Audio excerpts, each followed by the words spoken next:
My country is in mourning. My country is Canada.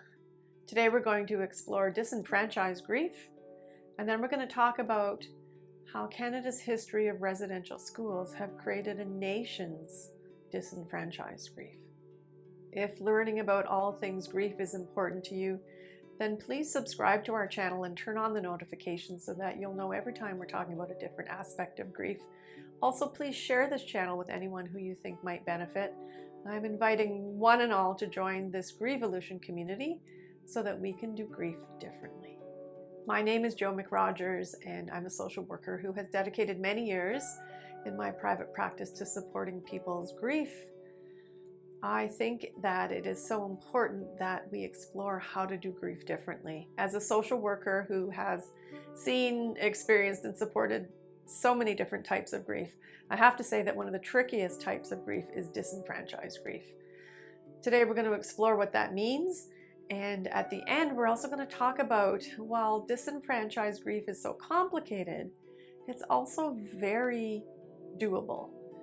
So watch to the end when we can talk about what this means and how we can begin to acknowledge and recognize the grief of Canadian residential schools as a nation. So let's begin with a definition of disenfranchised grief. Disenfranchised grief is generally a grief that is not openly acknowledged. It is not socially accepted, nor is it publicly mourned. Disenfranchised grief is very hidden grief. Grief generally is hidden, but disenfranchised grief brings some extra secrecy, it brings some extra shame, and it brings some extra under the radar as well. When grief is disenfranchised, society does not recognize the relationship between the deceased and the survivor. It does not recognize the importance of the loss, and it does not recognize the individual's need to be seen as a grieving person. Disenfranchised grief has many symptoms to it. It can involve substance abuse, anxiety, depression, insomnia, body pain, GI issues, sense of low self-esteem. It can include intense feelings of guilt. It can have overwhelming emotions. It can limit how anybody begins to live and love.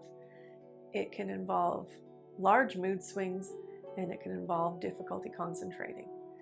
It largely leads people to feeling that they are disenfranchised with life. Disenfranchised grief is so dangerous. So today, why are we discussing disenfranchised grief and Canadian residential schools? Well, the recent revelation of hundreds upon hundreds of unidentified children in unmarked graves at residential schools have brought to our awareness as a nation that this is a history that we can no longer ignore.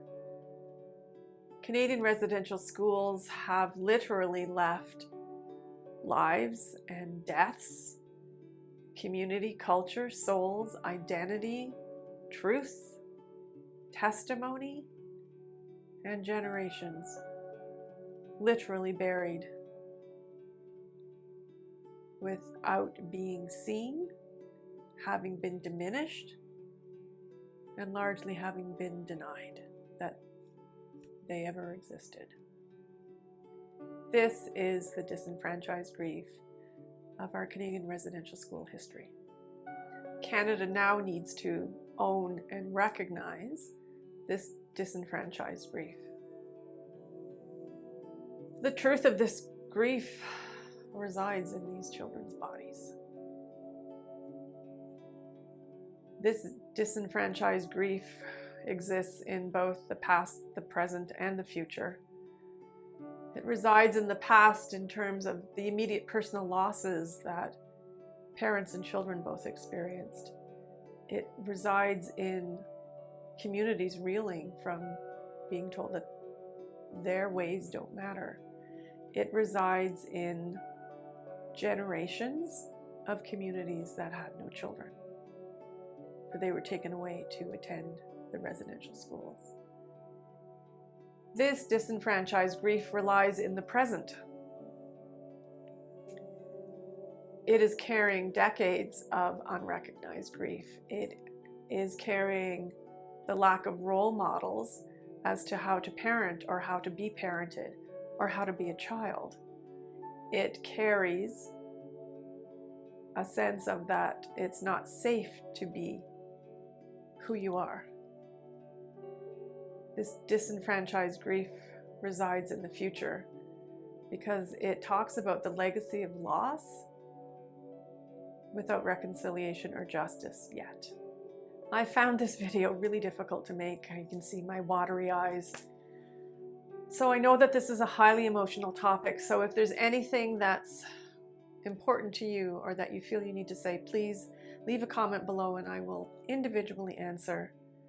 And together we can begin to seek some justice, some recognition of this nation's grief.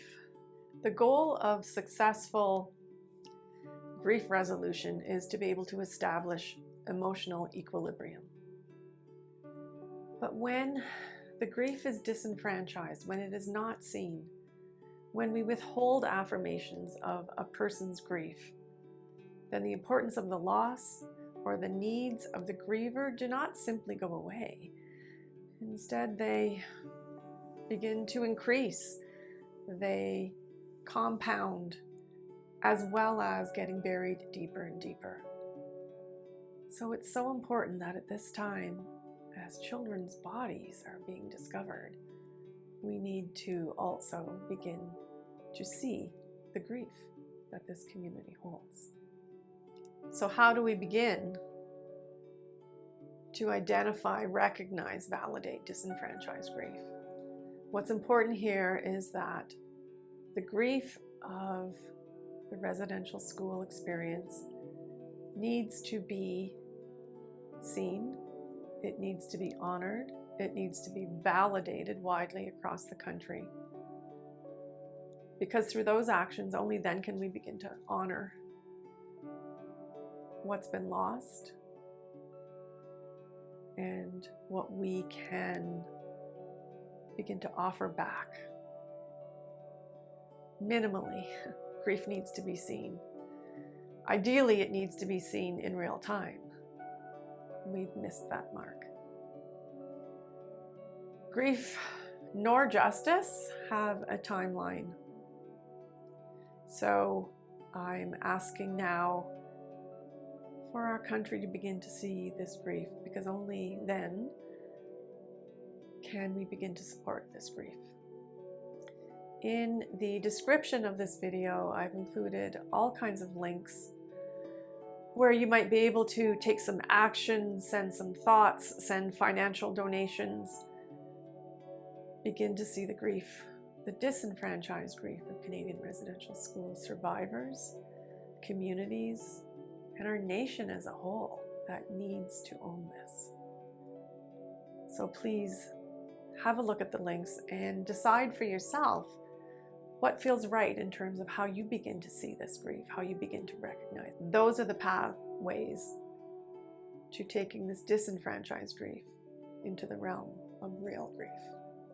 So today I thank you for your time, your attention, and your heart discussing disenfranchised grief and the Canadian residential school experience.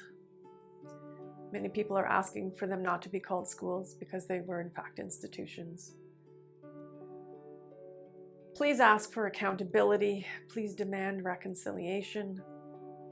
Extend all the compassion that you can to the generations who lived without children. Extend compassion to those whose culture, identity, ways, sacredness were all denied. Please extend healing to the children in those unmarked graves so that they might find their way home. And as always, I'm going to ask you to extend your experience with self-compassion. And today I'm going to send kind thoughts, kind words, and a kind heart to all of those impacted by the Canadian residential school experience. And please support our nation's journey to finding reconciliation and justice to this grief. Thank you for your time.